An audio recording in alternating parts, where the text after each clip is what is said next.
শহরের ইটকাঠ আর ধুলাবালির মধ্য থেকে বেরিয়ে এরকম গ্রামীণ পরিবেশে আসতে কিন্তু ভীষণ ভালো লাগে, মনটাও ভালো হয়ে যায়। আর গ্রামের একটা বিশেষ বৈশিষ্ট্য হচ্ছে রাস্তার ২ পাশে বিভিন্ন ধরনের গাছ লাগানো থাকে। দেখলেই আসলে মনটা কেমন শান্ত হয়ে যায়। আসসালামু আলাইকুম, welcome to my daily blog. কেমন আছেন সবাই? আশা করি সবাই অনেক ভালো আছেন, সুস্থ আছেন।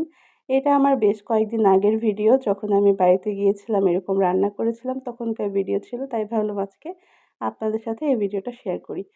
তো যারা এখন আজকে নতুন আমার পেজে ভিজিট করলেন, আমার ভিডিওটা আপনাদের সামনে নতুন আসলো, তারা কিন্তু অবশ্যই আমার পেজে একটা ফলো দিয়ে দিবেন আর ভালো লাগলে কমেন্ট করে জানাবেন।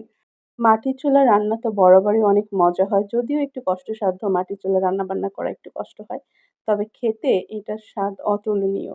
মাটির চুলার রান্নার সাথে আপনি অন্য যেকোনো জায়গার রান্না টক্কর দিলে মাটির চুলাই ফার্স্ট হবে। কারণ মাটির চুলার রান্নার স্বাদই অন্যরকম। আজকে রান্না করেছিলাম যে বেগুন, আলু, সিম দিয়েছি আবার কিছুটা। এটার সাথে তেলাপিয়া মাছ দিয়ে হচ্ছে একটা ঝোল তরকারি করলাম।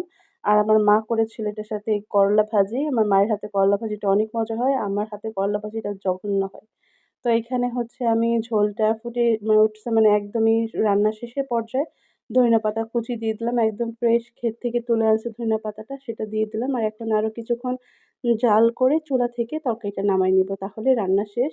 আর রান্না-বান্না শেষ হলে তখন হচ্ছে খাবার খেয়ে নিয়েছিলাম। আর এখন যেহেতু রোজার দিন, আবার ভাবেন না যে রোজা না রেখে আমি ভিডিও বানাচ্ছি বা খাচ্ছি। এটা অনেক আগের একটা ভিডিও ছিল। তাই আজকে আপনাদের সাথে দিলাম।